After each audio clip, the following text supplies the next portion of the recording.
जय हिंद दोस्तों, कैसे हैं आप सब। स्वागत है आपका एक बार फिर से। देखिए, बीएनएस की सारी इंपॉर्टेंट धाराएं, लेकिन उससे पहले कुछ ऐसे, क्योंकि जनरल परसेप्शन होते हैं ना जहां से क्वेश्चन बनते हैं, तो वो आपको मैं बताने वाला हूं।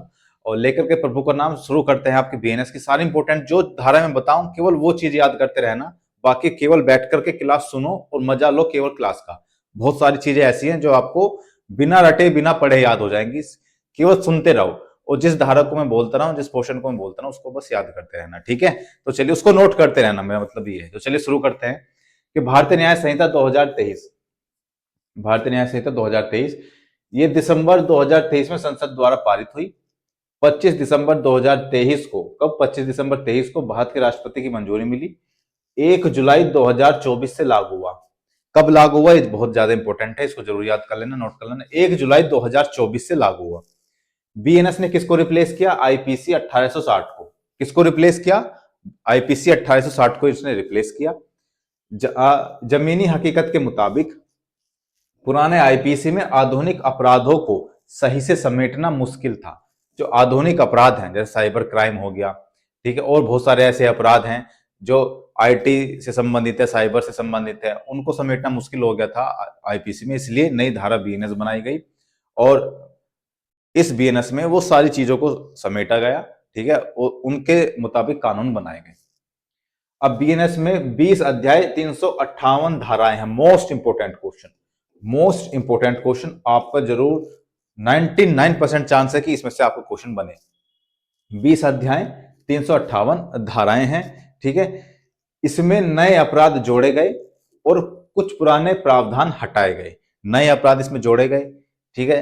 मैंने पिछली क्लास में बताया कौन कौन से अपराध इसमें जोड़े गए हैं, आगे भी क्लास में इसमें आएगा कौन कौन से अपराध इसमें जोड़े गए हैं। और कुछ चीजों को इसमें से हटाया भी गया, कुछ पुराने जो प्रावधान थे उनको हटाया गया। सजाओं में बदलाव और जेल के अलावा सामुदायिक सेवा की सजा भी शामिल की गई। इसमें एक सबसे बड़ा पॉइंट ये भी है कि सामुदायिक सेवा को इसमें जोड़ा गया। सामुदायिक सेवा का मतलब ये है कि छोटी मोटी कोई आपने अपराध कर दिया तो उसके लिए सामुदायिक सेवा, जैसे कहीं सफाई के लिए भेज दिया या फिर कहीं किसी की सेवा के लिए भेज दिया, उस तरीके की सेवा जो सामुदायिक सेवाएं हैं उनकी सजा भी इसमें शामिल की गई है। केस निपटाने का समय कम करने के लिए नियम बनाए गए कि केस को जल्दी से जल्दी कैसे निपटाया जाए, ठीक है, उसके लिए नियम बनाए गए हैं। तो बीएनएस की ये बहुत सारी खासियतें हैं, इन सबको याद रखना है।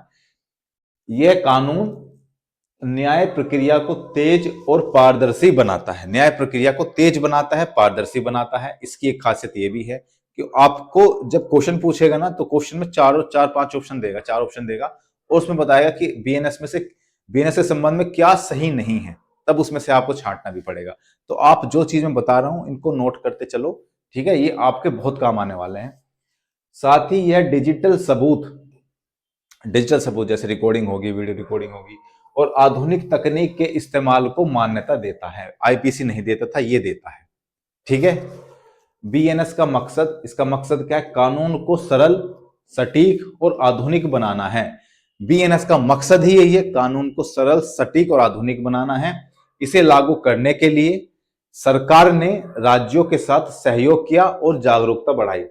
इसको लागू करने के लिए सभी राज्यों को सहमति ली गई, सभी राज्यों को बताया गया कि मतलब ये आईपीसी से ज्यादा अच्छी है, उनका कॉन्फिडेंस जीता गया, उनको सहयोग किया गया, ठीक है। तो यह कुल मिलाकर भारत के आपराधिक कानून का नया और बेहतर संस्करण है। नया और बेहतर संस्करण है आईपीसी का, जो 21वीं सदी की जरूरतों के अनुसार तैयार किया गया है। 21वीं सदी की जरूरत के अनुसार इसको तैयार किया गया है। अब इसमें धाराएं शुरू हो जाती है। अध्याय वन में दो तीन धाराएं, चार धाराएं, सॉरी 1 2 3 3 धाराएं हैं अध्याय 1 में, ठीक है। अब देखते हैं, अब मैं बताऊंगा आपको कौन कौन सी धाराएं आपको याद करनी है, कौन कौन सी बस केवल सुनना है। तो जो भी बताऊं उसको याद करते रहना, उसको नोट करते रहना जो मैं याद करने के लिए बोलूं। धारा 1 ये आपको याद रखनी है कि इसमें क्या है, संक्षिप्त नाम है इसका, प्रारंभ है और लागू होना है। मतलब ये पूरा कानून भारतीय न्याय संहिता 2023 कहलाता है। ये कब लागू होगा, 1 जुलाई 2024 को लागू होगा। ये धारा 1 में दिया गया है, ये धारा 1 में दिया गया है। इसकी जरूरी बातें क्या हैं, देखो जरूरी बातें सुन लो। अब बीएनएस किस पर लागू होता है, बीएनएस किस पर लागू होता है, अंदर के कोई भी व्यक्ति को ऐसा भारत के अंदर कोई भी व्यक्ति कुछ ऐसा करता है जो बीएनएस के खिलाफ है तो उसे दंड मिलेगा। अगर कोई भी व्यक्ति ऐसा करता है जो बीएनएस में आपराधिक है तो उसको दंड मिलना ही मिलना है भाई। ठीक है, बीएनएस किस पे लागू होता है अभी पता चलेगा किस किस पे लागू होता है। भारत के देखो, जो भारत का नागरिक है उस पर बीएनएस लागू होता ही होता है। अब चाहे वो नागरिक यहां हो, चाहे वो बाहर हो, चाहे दुबई में बैठा हो, चाहे अमेरिका में बैठा हो, चाहे ऑस्ट्रेलिया में बैठा हो, अगर बीएनएस में जो अपराध उसने वहां किया है, अगर बीएनएस में उसके लिए सजा है तो बीएनएस में उसका मुकदमा लिखा जाएगा, उस पर मुकदमा चलाया जाएगा। ठीक है, उसे दंड मिलेगा। भारत के बाहर कोई ऐसा अपराध हुआ जिस पर भारत में मुकदमा चल सकता है तो बीएनएस लागू होगा। बीएनएस लागू होगा, जैसे कि अपराध यहीं हुआ हो। तो बीएनएस क्या बोलता है? बीएनएस ये बोलता है भाई कहीं भी चले जाओ पूरे वर्ल्ड में, पूरी दुनिया में कहीं भी घूम आओ, अगर तुमने अपराध कर दिया ना, अगर तुम भारत के नागरिक हो तो भाई साहब उठा करके बिना रोमिंग के उठा के ले आऊंगा यूएसए से, बिना रोमिंग के। ठीक है, तो मैं आपको बख्सूंगा नहीं, उठा करके ले आऊंगा अगर आप भारत के नागरिक हैं तो। ठीक है, तो बीएनएस जैसे कि अपराध यहीं हुआ हो। कुछ लोग बीएनएस से ऑटोमेटिक कवरेज में आते हैं। कैसे? चाहे वे दुनिया में कहीं भी हों, चाहे वो दुनिया में कहीं भी हों, भारतीय नागरिक अर्थ के किसी भी कोने में हो, भाई साहब अर्थ के किसी भी कोने में हो, अगर अपराध किया है बीएनएस में उसके लिए दंड है तो उसको उठा करके बीएनएस के अंडर लाया जाएगा, भारतीय नागरिक अगर है। समझ में आ रही है बात? ठीक है, चाहे वो लद्दाख में हो, चाहे वो किसी भी समुद्र में हो, चाहे वो कहते ना 7 समुंदर पार, चाहे कहीं भी पहुंच जाओ भाई साहब बीएनएस वहीं से उठा करके ले आएगी कि आ जा भाई तूने अपराध कर दिया है। चलो खैर, भारत में पंजीकृत जहाज, भारत में पंजीकृत जहाज या विमान पर बैठा कोई भी व्यक्ति, जहाज कहीं भी तैर रहा हो, विमान कहीं भी उड़ रहा हो, जहाज किसी भी समुद्र में हो, विमान कहीं भी उड़ रहा हो, उसमें बैठा व्यक्ति, अगर वो जहाज पंजीकृत है भारत में, ठीक है, अगर वो जहाज, ऐसे ही तो क्वेश्चन बहुत लंबी सी स्माइल दे करके यूपीएससी ऐसे ही क्वेश्चन बनाएगा कि अगर जहाज पंजीकृत है भारत में लेकिन वो तैर रहा है अमेरिका के महासागर में, अमेरिका के पास में, तो क्या उस पर किया गया अपराध के लिए भारत में दंड मिल सकता है? समझ रहे हो बात? ऐसे ही पूछे क्वेश्चन ताकि आपका दिमाग कंफ्यूज हो जाए। तो याद रखना, अगर पंजीकृत है तो कहीं भी तैर रहा हो विमान, कहीं भी उड़ रहा हो, कोई भी व्यक्ति जो भारत में स्थित किसी कंप्यूटर संसाधन को लक्ष्य बनाकर अपराध करे वो भी इसके दायरे में आता है।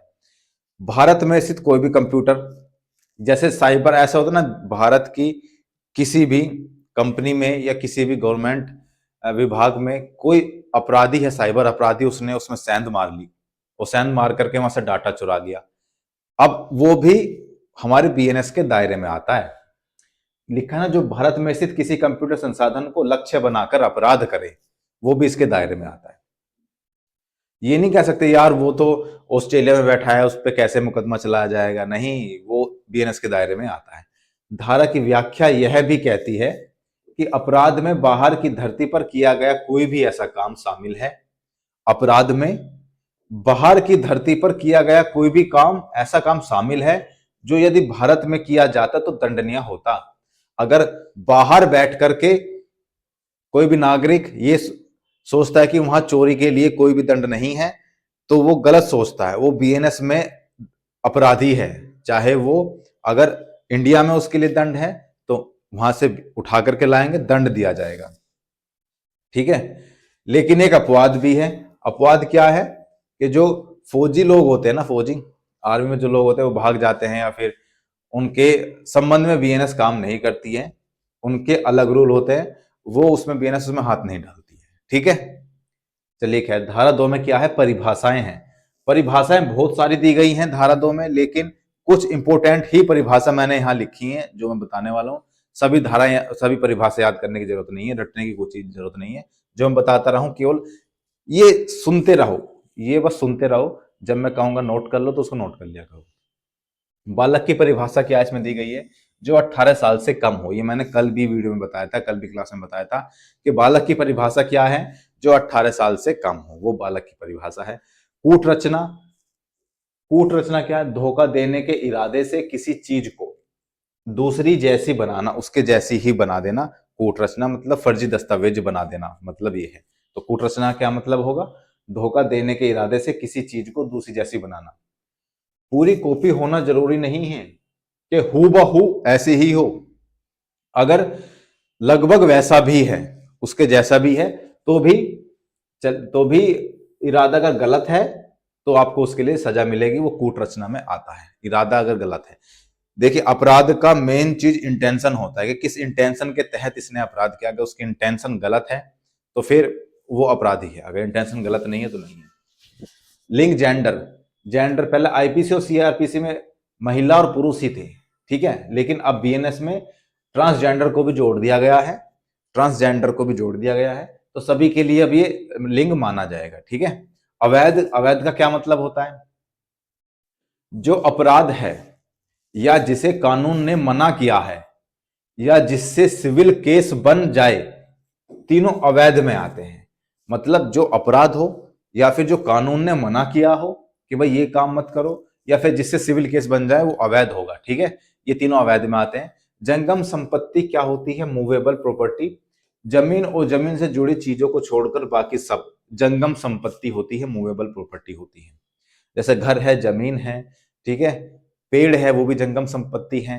तो जमीन से जुड़ी हुई जो चीजें हैं वो सब जंगम संपत्ति में आती हैं। नेक्स्ट चीज देखते हैं अध्याय 3 में, सामान्य अपवाद। देखो, ये अध्याय 3 ऐसी चीज है, ये ऐसा हेलमेट है कि जिसने ओढ़ लिया ना, तो आप चाहे 10 गोली मान लो इसको कोई असर नहीं होगा। मतलब इसमें अपराध भी किया जाएगा, लेकिन कोर्ट क्या कहेगी? जा बेटा, तुझको माफ किया। क्यों कहेगी? क्योंकि अपवाद होते हैं हर जगह कुछ ना कुछ, यहां भी अपवाद हैं। कैसे अपवाद हैं? कि किस स्थिति में अपराध करने के बाद भी सजा नहीं मिलेगी, किस स्थिति में, तो वो स्थिति यहां दर्शाई गई है। सारी स्थिति, इसमें धाराएं याद करने की जरूरत नहीं है, आपको सिर्फ सुनना है बस जनरल नॉलेज के लिए, क्योंकि इसमें से क्वेश्चन बनेगा आपका जरूर कि किस स्थिति में अपराध को अपराध नहीं माना जाएगा। खैर, चलो बताता हूं मैं। कानून की वजह से किया गया काम या तथ्य की भूल। कानून की वजह से किया गया काम, कोई कानून में कोई काम है और हमने उसके अकॉर्डिंग वो काम किया। सपोज करो कि पुलिस है, कानून में लिखा है कि उसको, इस अपराध करने वालों को गिरफ्तार किया जाएगा। अब पुलिस उसको गिरफ्तार करके लाई, तो उसके घर वाले अपहरण का मुकदमा नहीं लिखवा सकते हैं, क्योंकि कानून में लिखा है गिरफ्तार करने के लिए, अपहरण का मुकदमा नहीं लिखवा सकते हैं, ठीक है। अगर कोई आदमी कानून की वजह से कोई काम करता है या तथ्य की गलती से उसे लगता है कि वह कानून से बंधा है, तो वह अपराध नहीं है। उदाहरण के लिए, एक सिपाही ने अधिकारी के आदेश पर फायर किया, तो उस पर कोई केस नहीं बनता है, ठीक है भाई साहब। ये क्योंकि कानून कहता है कि अधिकारी की आज्ञा मानना हमारा काम है, हमारा कर्तव्य है। न्यायाधीश के न्यायिक काम, अगर न्यायाधीश अदालत में जो काम अपनी शक्ति से करते हैं या सद्भाव में उन्हें लगता है कि उनके पास वो करने की शक्ति है, वह अपराध नहीं माना जाएगा, वह अपराध नहीं माना जाएगा। अब ये नहीं कह सकते कि जज साहब आपने मुझे गलत सजा दे दिया, आपने अपराध कर दिया, वो उनका काम है। अदालत के आदेश पर किया गया काम, अगर अदालत का आदेश है कि भाई इस व्यक्ति को ये सजा मिलनी चाहिए या इस व्यक्ति को गिरफ्तार करके लाओ, तो गिरफ्तार करना काम है उनका, अदालत का आदेश का वो पालन कर रहे हैं, तो उन पर कोई प्रॉब्लम नहीं होनी चाहिए।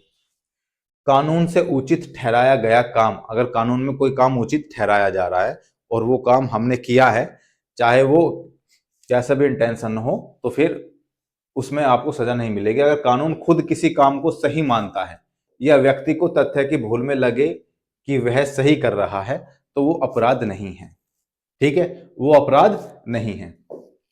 नेक्स्ट देखते हैं कि दुर्घटना, अगर कोई व्यक्ति वैध काम, वैध तरीके और सावधानी के साथ कर रहा था और अचानक दुर्घटना हो गई, अचानक दुर्घटना हो गई। जैसे कोई व्यक्ति पेड़ पर कुल्हाड़ी से वार कर रहा था अपने पेड़ को काटने के लिए, अचानक कुल्हाड़ी का सिरा, जो लोहे का सिरा है, वो निकल करके दूर किसी बैठे व्यक्ति को जाकर के लग गया और उस व्यक्ति की मृत्यु हो गई। अब वो काम कर रहा था लेकिन उसका इंटेंशन गलत नहीं था और वो बहुत सावधानी से कर रहा था, लेकिन अचानक दुर्घटना हो गई, तो इसमें वो क्या है? अपराधी नहीं है, अपराध नहीं। जैसे जैसे बैट घुमाया, बॉल की जगह पास खड़े दोस्त को लग गई, ठीक है, बैट घुमाया, बॉल किसी पास खड़े दोस्त को लग गई, उसको चोट लग गई या उसकी मृत्यु हो गई, तो वो अपराध नहीं है। 7 साल से कम बच्चा, अगर 7 साल से कम बच्चे कोई अपराध कर दे तो वो अपराध नहीं माना जाएगा। माना जाता है कि 7 साल से कम बच्चे की बौद्धिक विकास नहीं होता है, तो उसको नहीं पता होता है कि क्या इसमें सही है क्या गलत है। 7 से 12 साल तक का बच्चा, अगर उसकी समझ अपरिपक्व है, अगर वो अच्छे से मतलब हो गया तो 12 साल का, लेकिन बुद्धि उसकी 5 साल की है, दिमाग उसका 5 साल का है, तो उसके द्वारा किया गया कृत्य अपराध नहीं माना जाएगा। ठीक है, यानी उम्र 10 साल लेकिन अक्ल 5 साल का, तो फायदा बच्चे को मिलेगा। विकृत चित्त, यानी कि पागल व्यक्ति है, उसके द्वारा किया गया अपराध अपराध नहीं माना जाएगा।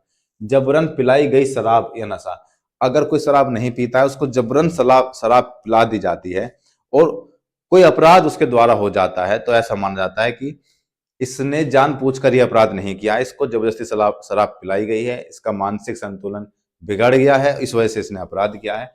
तो जबरन पिलाई गई शराब या नशे से किया गया अपराध कोई अपराध नहीं है। वयस्क 18+ की सहमति से बिना जान लेने के इरादे वाला काम, यदि किसी 18+ व्यक्ति ने स्पष्ट या निहित सहमति दी है और करने वाले को न तो जान लेने का इरादा न ही गौर उपहति करने का ज्ञान, अपराध नहीं माना जाएगा। ठीक है, किसी के फायदे के लिए बिना मौत का इरादा, अगर हम किसी के फायदे के लिए कुछ काम कर रहे हैं और उस काम से उसकी मृत्यु हो जाती है सामने वाले की, तो उसको अपराध नहीं माना जाएगा, क्योंकि हम उसके फायदे के लिए काम कर देते हैं। अगर कोई काम मौत का इरादा रखे बिना, मौत का इरादा रखे बिना किसी के फायदे के लिए उसकी सहमति से किया गया है, तो वो अपराध नहीं है। डॉक्टर्स पहले लिखवा लेते हैं कि भाई हम ऑपरेशन कर रहे हैं, तो इसमें अगर आपकी जान चली गई तो कोई दिक्कत नहीं होगी, आप ऐसा लिख करके दीजिए। तो वो लिख करके देते हैं कि भाई अगर ऑपरेशन करते हो, क्योंकि वो हमारी भलाई के लिए काम कर रहे हैं, हमारे अच्छे के लिए काम कर रहे हैं, हमारी सहमति भी ली गई, और जब उसकी मृत्यु हो जाती है मरीज की, तो ऐसा थोड़ी उस पर 302 का मुकदमा चला देंगे डॉक्टर पे, ऐसा नहीं होता ना। चलो खैर, जल्दी जल्दी सारी चीजें कराता हूँ। भलाई के लिए बताई गई सच्चाई, एक आदमी गया डॉक्टर के पास में, उसने कहा, डॉक्टर ने कि यार तुम्हारी तो बहुत हालत खराब है और तुम तो कुछ ही दिन के मेहमान हो। अब इतनी बात सुन करके उसको हार्ट अटैक आ गया, उस व्यक्ति को, उसकी वहीं मृत्यु हो गई। तो उसने भलाई के लिए तो बताया था कि ताकि उसको उसकी जानकारी मिले, उसके स्वास्थ्य के बारे में उसकी जानकारी मिले, लेकिन उसकी मृत्यु वहां हो गई ये बात सुनते ही। तो डॉक्टर पे कोई मुकदमा नहीं चलेगा। समझ आ गई बात।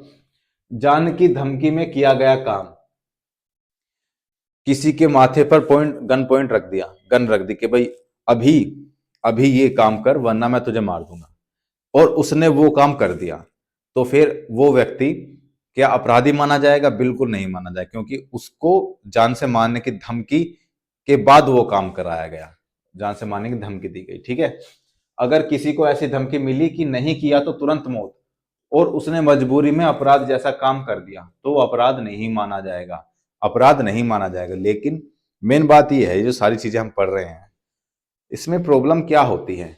इसमें प्रॉब्लम होती है उस चीज को प्रूफ करना कि इस कंडीशन में ये चीजें हमारे द्वारा की गई हैं। ठीक है, लेकिन ध्यान रखना कि हत्या और देशद्रोह वाली स्थिति में ये बचाव नहीं चलेगा।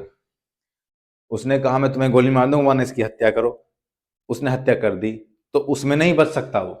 और अगर ऐसी देशद्रोह की कोई बात हुई तब भी नहीं बच सकता वो। ठीक है, मामूली चोट, मामूली चोट में कोई अपराध नहीं। वही रास्ते में जा रहे थे, जाते जाते भीड़ बहुत थी तो किसी कोहनी किसी टकरा गई, वो अब वो जाकर के मुकदमा थोड़ी लिखवा देगा कि मेरी कोहनी टकरा गई जी मेरे से और मुझे चोट लग गई, तो आप इसके खिलाफ मुकदमा लिख दो। तो एफआईआर वगैरह इसमें कुछ होगी नहीं, ये छोटी मोटी मामूली सी चीजों में नहीं होती हैं। ठीक है, इतनी छोटी नुकसान की कोई भी सामान्य आदमी शिकायत ना करे, यह अपराध नहीं माना जाएगा। जैसे रास्ता देते समय हल्की कोहनी लग गई।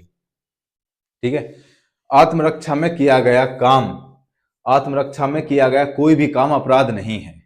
ठीक है, ये अधिकार हर आदमी का है। कानून कहता है पहले अपनी जान बचाओ, कानून क्या कहता है? पहले अपनी जान बचाओ। आपकी सबसे ज्यादा कीमती चीज क्या है? आपकी जान है। अगर जान ही नहीं रहेगी तो नियम कानून और ये सब चीज बिजनेस का क्या ही फायदा है, क्या लेकर के इसको जाओगे? ठीक है, तो कहते सबसे पहले अपनी जान बचाओ। अगर कहीं ऐसा मौका पड़ गया कि हमें आत्मरक्षा में किसी की हत्या करनी पड़ रही है तो वो भी कर दो। अगर आपकी अगर आप मर जाओगे, अगर आप उसको नहीं मारोगे तो उस स्थिति में आप उसकी हत्या कर सकते हो।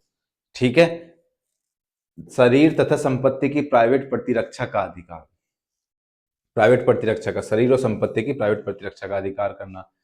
जैसे अपने शरीर की, ये ऑप्शन में आ जाएंगे, 4 ऑप्शन दे दिए जाएंगे कि शरीर और संपत्ति प्राइवेट प्रतिरक्षा के अधिकार में क्या क्या चीजें आती हैं, क्या क्या चीजें इंक्लूड होती हैं।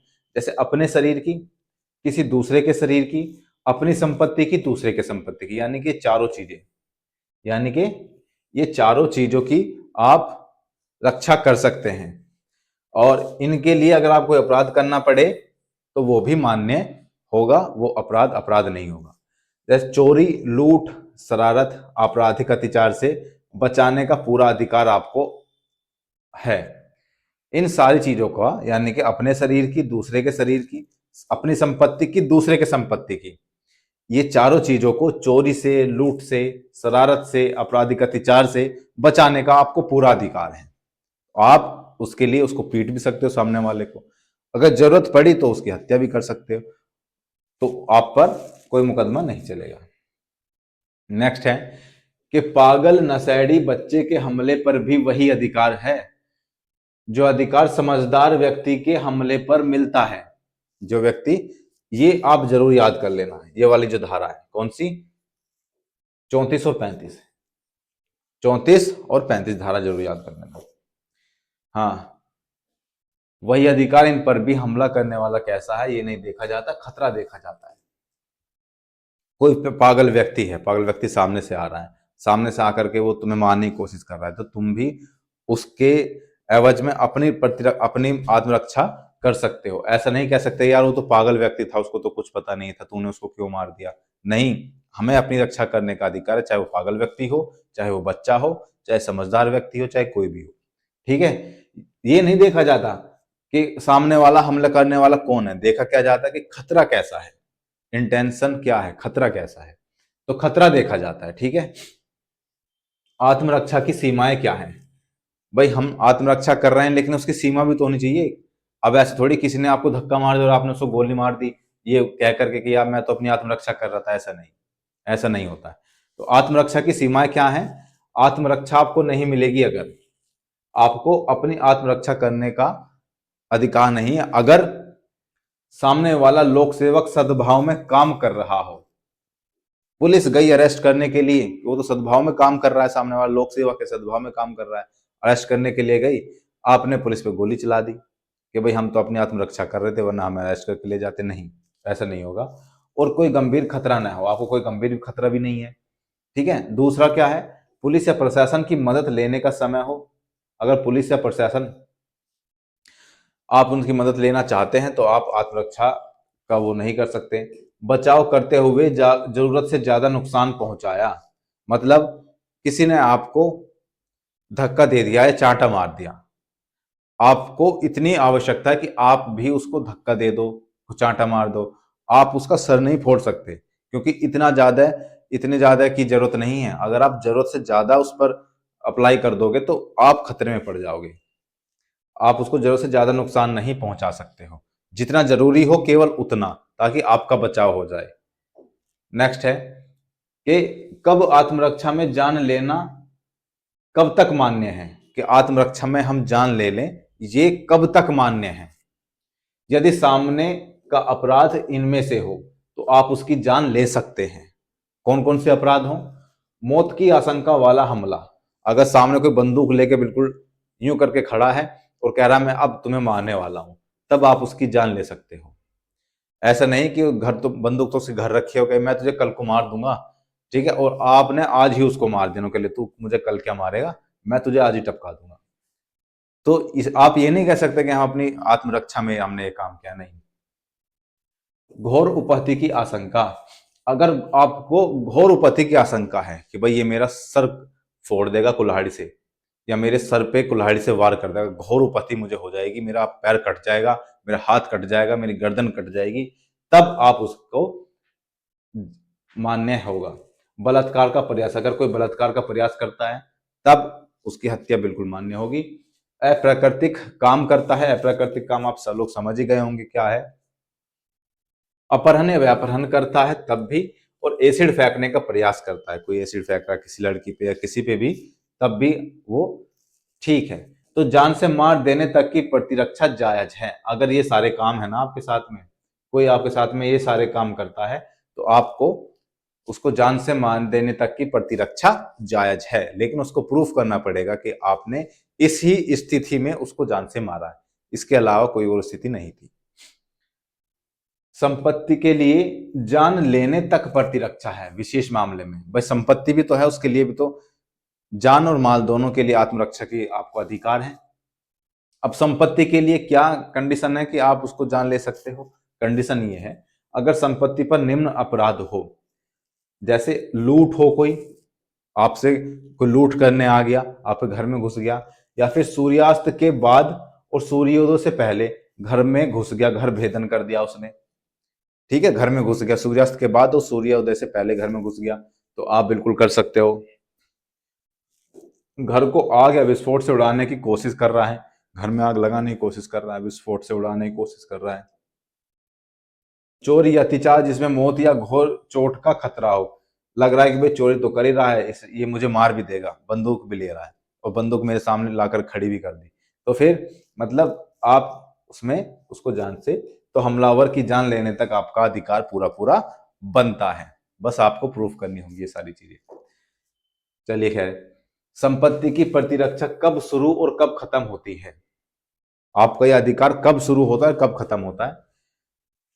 जब तक अपराधी न भाग जाए, जब तक अपराधी नहीं भाग जाए तब तक आपके पास अधिकार रहता है कि आप उसको गोली मार दो। ऐसा नहीं कि अपराधी तो भाग गया और फिर आपने पीछे से जाकर उसको गोली मार दी कि भाई मैं तो अपनी प्रतिरक्षा में इसको गोली मारी, नहीं। जब तक वो वहां है, जब तक वो भाग ना जाए, जब तक, या फिर आपको मदद ना मिल जाए, कोई कई लोग आ गए हैं, आपने फिर उसको गोली मारी, तब भी नहीं चलेगा। या संपत्ति ना मिल जाए, आपको लूटी संपत्ति आपको वापस नहीं मिल जाती है, या फिर लूट, जब तक जान या फिर चोट या फिर गलत कैद का खतरा ना हो, जान का खतरा ना हो, चोट का खतरा ना हो, या फिर गलत कैद का खतरा ना हो कि मुझे अपहरण करके लेके जा रहे हैं, या फिर अत्याचार या शरारत अगर वो कर रहा है, जब तक अपराध जारी है तब तक आपके पास अधिकार है उसको जान से मारने का खतरा। घर भेदन रात में, जब तक अत्याचार जारी है तब तक आप उसको जान से मार सकते हैं। तो इस तरीके से अभी कुछ चीजें हैं, अभी मेन जो इंपॉर्टेंट धारा है वो आने वाली क्लास में आएंगी। अभी जो बेसिक परसेप्शन है, जो जहां से क्वेश्चन बनते हैं वहां से वो सारी चीजें बताई हैं, इसमें कुछ ज्यादा याद करने की चीजें नहीं है। आने वाली वीडियो में धाराएं होंगी वो आपको याद करनी होंगी, कुछ ही धाराएं, सब मैं बहुत ज्यादा रटवाऊंगा नहीं, केवल इंपॉर्टेंट वही धाराएं जहां आपके क्वेश्चन बनेंगे, जहां से आपके लास्ट ईयर जो और भी एग्जाम हुए हैं एसएससी वगैरह के, जहां से बीएनएस से क्वेश्चन पूछे गए हैं, जिन धाराओं से वही धाराएं आपको पढ़ाई जाएंगी। बिना फालतू की चीजें मुझे पसंद है ना मैं आपको पढ़ने के लिए कहूंगा, तो वही कहूंगा जो जहां से क्वेश्चन बनते हैं। तो फिर इस तरीके से पढ़ते रहिए, मिलते हैं अगली वीडियो में, तब तक के लिए जय हिंद।